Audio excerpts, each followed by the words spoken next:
რა არის მთავარი სამყაროს პოლიტიკაში? ის სიხმა მინდა მე რომ ისმოდეს ჩვენს მამულშიც, ესე რომ ვთქვათ, ილია ჭავჭავაძის ენაზე. რა პრეტენზიებიც ამ წუთას აქვს ამერიკელებს ევროპასთან, ამაზე ვიმსჯელოთ და მე ვნახოთ ჩვენთან რა ხდება. ჩვენი ოპოზიცია 4-5-9-25 დღეს არის წაგებულების მხარეს, ანუ ევროპელების მხარეს. ქოცები ცდილობენ თქვენ ჩვენ ვართ ამერიკელების მხარეს. აი როგორიცაც შეძრომის რიტუალი მიმდინარეობს. ვინაიდან მეორე მხარე არის ისტერიულ ვოუკიზმში და სოციალიზმში ჩარჩენილი, დღესაც აი კამალა ჰარისის ხატებით დარბიან და ჯო ბაიდენი ხოცები მარტო რჩებიან ფაქტობრივად იმ ველზე, რომელსაც ამერიკის დღევანდელი ადმინისტრაციის ხარდამჭერთა ველი ქვია. თელმა მსოფლიომ გაიგო, რა თქვა, ვანსმა ევროპაში, მაგრამ ეს ვერ გაიგო საქართველოს ამომრჩეველმა. რა არის მოკლედ პრეტენზია, რომელიც ამერიკელებმა წარუდგინეს ევროპელებს და მოდი ვთქვათ, ამ პრეტენზიების ადრესატები ჩვენ რამდენად ვართ. ევროპაზე თუ რამე ითქვა, ჩვენ სხვა ევროპისკენ მივდიოდით და ბევრი ამ პრეტენზიების ნაწილი ჩვენს გვეხება. ისე რაღაცას ამბობს ვანსი. ტრამპის ადმინისტრაცია ძლიერ შეშფოთებულია ევროპული უსაფრთხოებით. ჩვენ გვჯერა რომ შესაძლებელია გონივრული შეთანხმების მიღწევა რუსეთს და უკრაინის შორის, ასევე ჩვენ მიგვაჩნია რომ ევროპამ მრავალი წლების განმავლობაში უფრო აქტიური ნაბიჯები უნდა გადადგას საკუთარი თავდაცვის გასაძლიერებლად. მაშფოთებს ის რაც ხდება ევროპის შიგნით. ევროპა დისტანცირდება თავისი ფუნდამენტური ღირებულებებისგან, თქვენ უნდა მიხედოთ თქვენს თავდაცვას. აი ჩვენ რო გველაპარაკებოდეს ვინმე, ჩვენ ხო მივიღეთ თავდაცვის კოდექსი.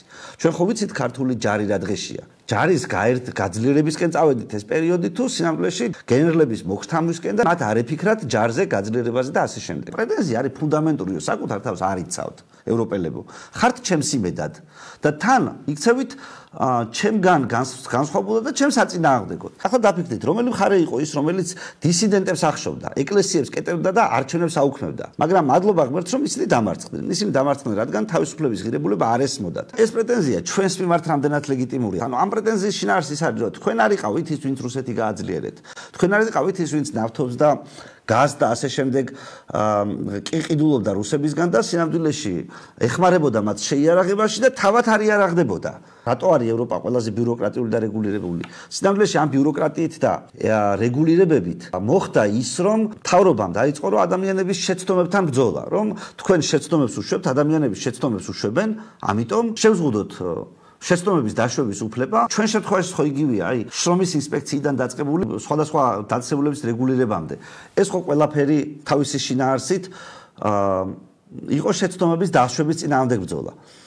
ასევე აკრიტიკებს ბრიუსელს, სადაც ევროკავშირის კომისრები მოქალაქეებს აფრთხილებენ, რომ ისინი მზად არიან სოციალური ქსელები გათიშონ თუ სიძულვილის შემცველ კონტენტს აღმოაჩენენ. მე ვუყურებ ამ ჩვენს ქვეყანას ამერიკას, სადაც პოლიცია მოქალაქეებს დასდევს იმის გამო, რომ მათ ინტერნეტში არაფემინისტური კომენტარები დაწერეს. გაგონებთ ეს რამეს? არაფემინისტური კომენტის გამო ადამიანების დაკენსელება. შვედეთში, სადაც ორი კვირის წინ ქრისტიანი აქტივისტი გაასამართლეს ყურანის დაწვაში მონაწილეობისთვის. ჩვენთან ახლაც მიმდინარეობს დაკენსელების პოლიტიკა. ის რის გამოც ევროპაში მიდის ადამიანი აკრიტიკებს, ჩვენი ოპოზიცია აკეთებს და ჩვენი ხელისუფლებაც აკეთებს. ხელისუფლებასაც არის დაკენსელებული, გენდერული კანონი მოგეხსენებათ და ყველაფერი მიიღეს ხოცებმა. აი უამრავი ადამიანი ციხეში გვიზის ამ გიჟობების გამო, რის გამოც მთელ ევროპას ამერიკელები აკრიტიკებენ და ჩვენ ხელისუფლება და ოპოზიცია ჯერ არც ერთი ამ თემაზე არ ლაპარაკობს. ხოცები ამით უნდა ვაკრიტიკოთ, ამაზე კი არ ვაკრიტიკებთ. სინამდვილეში ხოცებს ვაკრიტიკებთ ისეთი რაღაცით, რომელიც საფრთხეს მათთვის არ წარმოადგენს. ამაშია ფული გადახდილი. ამიტომ თქვა ინგა გრიგოლიამ ჟურნალისტობაზე უარი. ამიტომ რომ სინამდვილეში მან იცის რომ ხოცებს ემსახურება, ან დეგენერატი ყოფილა იმაზე მეტად ვიდრე მე წარმომიდგენია. მაგალითად, როცა ზოგიერთი ადამიანი ამბობდა რომ კორონავირუსი სავარაუდოდ ჩინეთის ლაბორატორიიდან იყო გაჟონილი, ეს ცრუ ინფორმაციად მონათლეს. მოგვიანებით კი აღმოჩნდა რომ ეს სიმართლე იყო.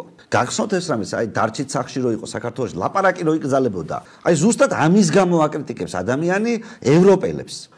და ყველაფერს ამას ეძახის საბჭოთა მეთოდებს. რასაც აქ ჩვენი ჯიგრები აკეთებენ ერთი მხრიდან ან მეორე მხრიდან. ამერიკელები დღეს იძახიან საბჭოთა მეთოდებს. ეს ყველაფერი ჩაკეტილ ელიტას ემსგავსება, რომელიც ცრუ ინფორმაციის საბაბით ცდილობს განსხვავებული აზრის ჩახშობას. ეს საბჭოთა კავშირის დროინდელ ცენზურას გავს. ჩვენ დავკითხოთ საკუთარ თავს, ეს არის ის მომავალი, რომლისკენაც მივდივართ. რას ვაშენებთ, რას ვიცავთ, რა არის ჩვენი საერთო ხედვა? აი ამ კითხვას ვამს. ეს არის როგორც ყველაზე მნიშვნელოვანი კითხვას, უფრო მნიშვნელოვანი კითხვას, ვიდრე არის ჩინეთი და რუსეთის საფრთხე. რომ საფრთხე ჩვენ თვითონ ვართო. აი ისევე როგორც საფრთხე ამ ქვეყნის, ანუ საფრთხე იყო სინამდვილეში ის სისულელე, რომელმაც თქვენ გაიძულათ 4-5-9-25-41 შემოგეხაზათ. დაცვის სისტემა ვერ დაიცავს ხალხს თუ მათი შეხედულები ამ რწმენა პოლიტიკურად მიუღებელია. ჩვენ უნდა დავიცვათ არა მხოლოდ ჩვენი ფიზიკური საზღვრები, არამედ ის ღირებულებები, რაც თავისუფალ საზოგადოებას ხმის. რაც ახლა ხდება, ტv პირველზე ექმნის თავისუფალ საზოგადოებას. აი ამაში აკეთებს ფულს ხაზარაძე ბიზნესგან, რომ თავისუფალი საზოგადოება მოაშთოს. თავისი ეს რა გავლენაც მოიპოვა, იმ გავლენის მეშვეობით პირველი ჟურნალისტებს გაუტყდებოდათ პირობითად ვიღაცას რო ეთქვა, რომ იცი რა თქვენ ბიზნესამ გადაგიხადათ ფული თავისუფალი აზრის მოხშობაში, მაგრამ ხაზარაძე თუ იხდის, არამე პრობლემა არა, ის ხო ოპოზიციონერია, ის ხო გაправებულად ბიზნეს აგინებს. მაგრამ სინამდვილეში ბიზნეს არც ერთ ამორჩეველს არ ართმევს. არც ერთს, ანუ ის ვისა ვინ შეიძლება ამორჩეველი ბიზნეს წართვას, ის დაბლოკილი ყავს. ამაში იღებს ფულს, ამაში აკეთებს 300 მილიონს წელიწადში. ფაქტობრივად ეუბნება, რომ თქვენ ღირებულებებს უღალატეთ. თქვენ საკუთარ თავს ვერ იცავთ. დაბრუნდით უკვე საბჭოთა კავშირში. ღირს კი თქვენი საერთოდ თქვენი დემოკრატიის დაცვა და ეუბნება, რომ ეს ყველაფერი თქვენთან ხდება იმის გამო, რომ თქვენ შეზღუდეთ გამოხატვის თავისუფლება. თქვენ შეზღუდვეთ საღიაზრი, ამით უღალატეთ თავარ დასავლურ ჩვენს ამერიკულ მათ შორის ღირებულებას. აი წარმოიდგინეთ, რომ სინამდვილეში ახლა ოპოზიცია აკრიტიკებდეს ქოცევს მათ მიერ მიღებული ანტიტრამპული და ანტიამერიკული კანონების გამო.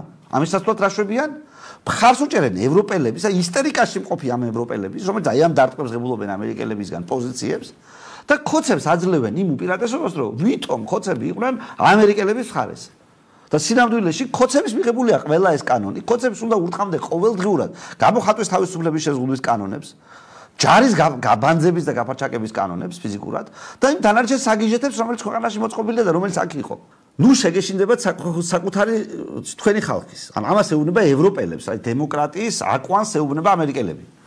ნუ შეგეშინდებათ განსხვავებული აზრის მოსმენის. ნუ შეგეშინდებათ თქვენი საზოგადოების მომავლის შესახებ კითხვის დასმის. ნუ შეგეშინდებათ იმ გამოწვევების აღიარების, რომლებიც თქვენს წინაშე დგას. თუ ჩვენს დემოკრატიას და თავისუფლებას პატივსცემთ, მაშინ ჩვენ უნდა ვენდოთ ხალხს, უნდა მივცეთ მათ უფლება გამოხატონ თავიანთი აზრი და უნდა მოусმინოთ მათ. გმადლობთ წარმატებები და ღმერთი გფარავდეთ. აი ზუსტად იგივეს გავუმეორებდი ქართველ იხნის კარტებს და ქართველ ამორალურ პოლიტიკოსებს. ბოლო წინადადების გარეშე წარმატებებს არ გისურვებთ და თქვენს მავნებლურ საქმეში ღმერთი არ უნდა გფარავდეთ.